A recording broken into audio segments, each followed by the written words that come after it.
let's do this one quickly because I was listening to copyrighted music, which I want to get back to when I'm done with this. So, my far. This is interesting, right? So that's the log I put on yesterday, and it's almost turned into a plank of wood. Can you see that? Hang on. Let's bring the camera towards it so you can have a look. See, there it is. It's turned a plank of wood, and there's my that's my takeaway from yesterday. The lid hasn't burnt, so that is an interesting sort of fire. I find it very interesting that the card on top of that hasn't burnt. Now you might be saying, Hobbit, why are you putting aluminium in a fire? And I think I've explained it before that look at that. I think I've explained before about the study done on various sacrificial salts and metals you can put in it. Copper sulfate's the best thing to put to protect your chimney and flue. Aluminium, tin's quite good. Even sodium chloride or common table salt doesn't do much, but it does do something. No, not that you can see it. My coal skull there.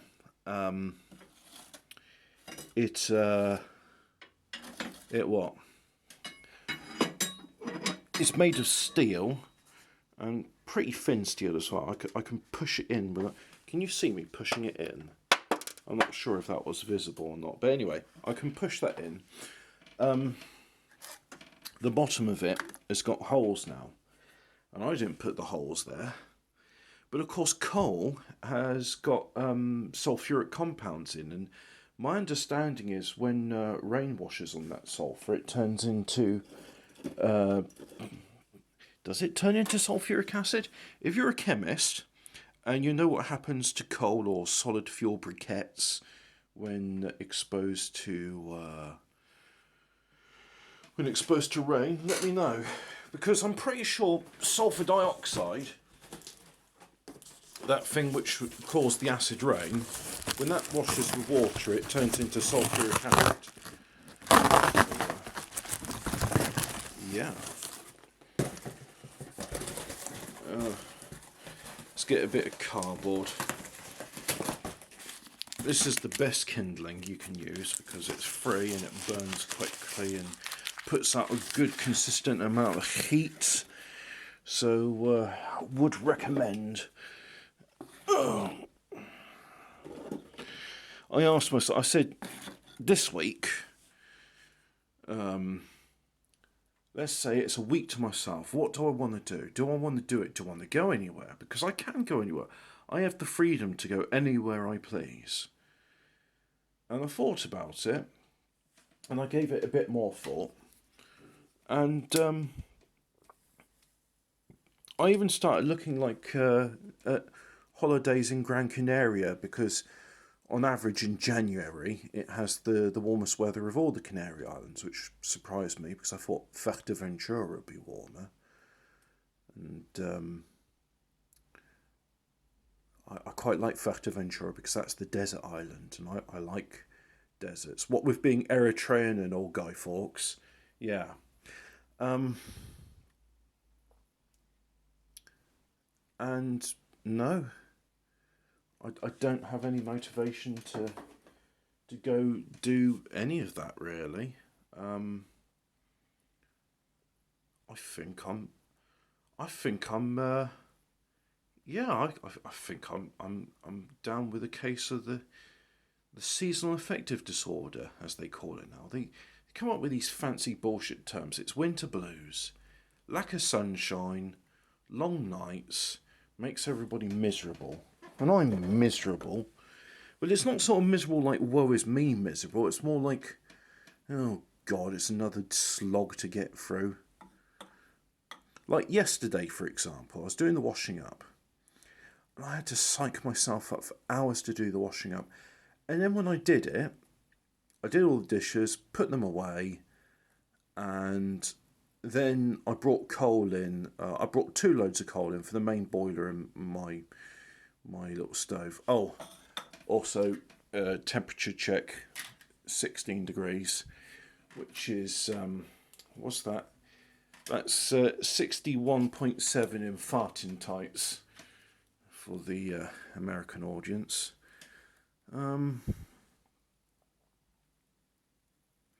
It took me and I timed it because I said to someone, okay, I'm going now, I'm stopping procrastinating. 23 minutes to do the washing up, to bring the coal in. And yet for hours I was like, oh God, I don't want to do it. It's such a ball ache. It's not a ball ache. I enjoy doing the washing up. It's nice to immerse my hands in some warm water and go, oh, that's all greasy. I don't like how that feels. And then scrubbing away at it and it goes, oh yeah, now it's squeaky clean. I like how that feels.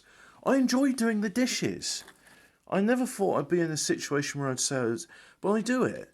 And yet somehow this anticipation, I'm exasperated at how the anticipation's always worse than it.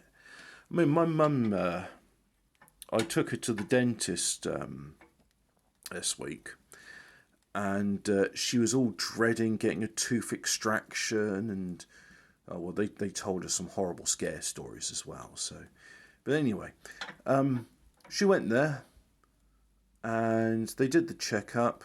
It wasn't an extraction, and they said, "Oh yeah, we'll have you in next week." And she's now a lot more relaxed. And I told her whilst we were going there, the anticipation's far worse than the thing. And so she goes to see the receptionists at the dentist desk afterwards, and I'm sort of there with her because I'm holding her bags, and the sort of nurse can see she's visibly relaxed, and she says, "Oh, you're feeling better?" You know, the high pitched tone of voice the women do. "You feeling better?" And then she sort of nodded her head, and then I sort of joked and I said, "Yeah, she's relieved her molars aren't going to explode in her sleep." And, and then my mum sort of looked. She did that sort of, "Oh God, I have to explain my son." And then I could see the nurse was smiling politely, and I was like, my mum really appreciates my sense of humour. And she sort of looked at mum and said, "Is that true?" My point in that story was anticipation's worse than the thing. And I think this is the other thing as well, the motivation. Like, I looked at the prices and I thought, oh, okay, those I can actually afford like a 4-day getaway. I don't more than 4 days and I'll get bored.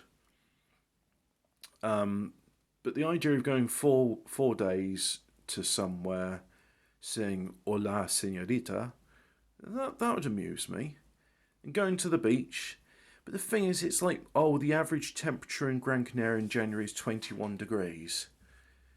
Now, I remember going in February and quite liking it, so yeah. Don't know. 5-hour flight though. Mind you, 5 hours isn't too bad. I mean, I was stuck on the A34 for 5 bloody hours the other day. I've probably whinged about that in the previous video as well. They closed the northbound route, so I had to come off. And then I thought, oh, well, that's all right. I was near Andover and Whitchurch, and I thought, well, I'll just drive through Whitchurch and rejoin the A34. But no, they closed off the route to Whitchurch as well because they didn't want lorries going through their little town. Whitchurch. More like, you're not welcome here because you're Eritrean, church.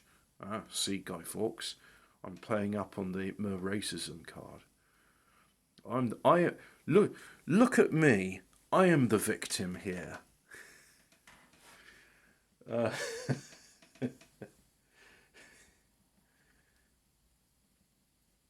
the thing is, I could get for a holiday, find my passport and go to the airport and do all that stuff. Apparently you have to fill out a form as well now because it's like, ooh, should you really be going into the European Union?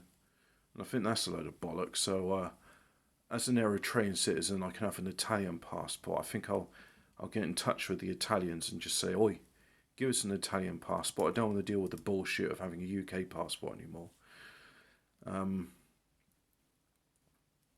I think we almost got ourselves a fire here.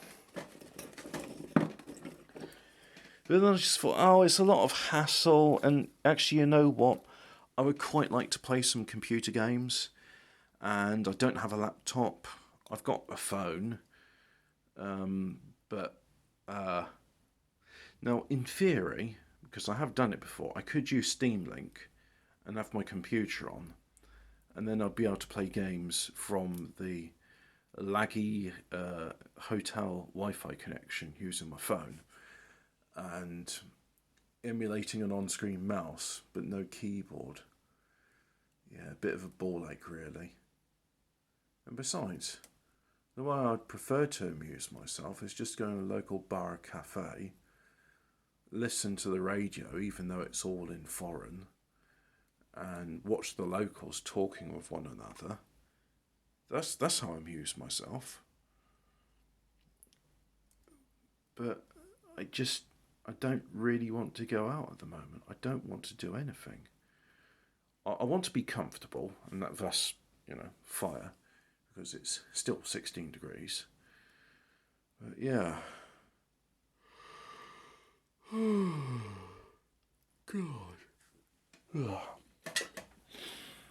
Right.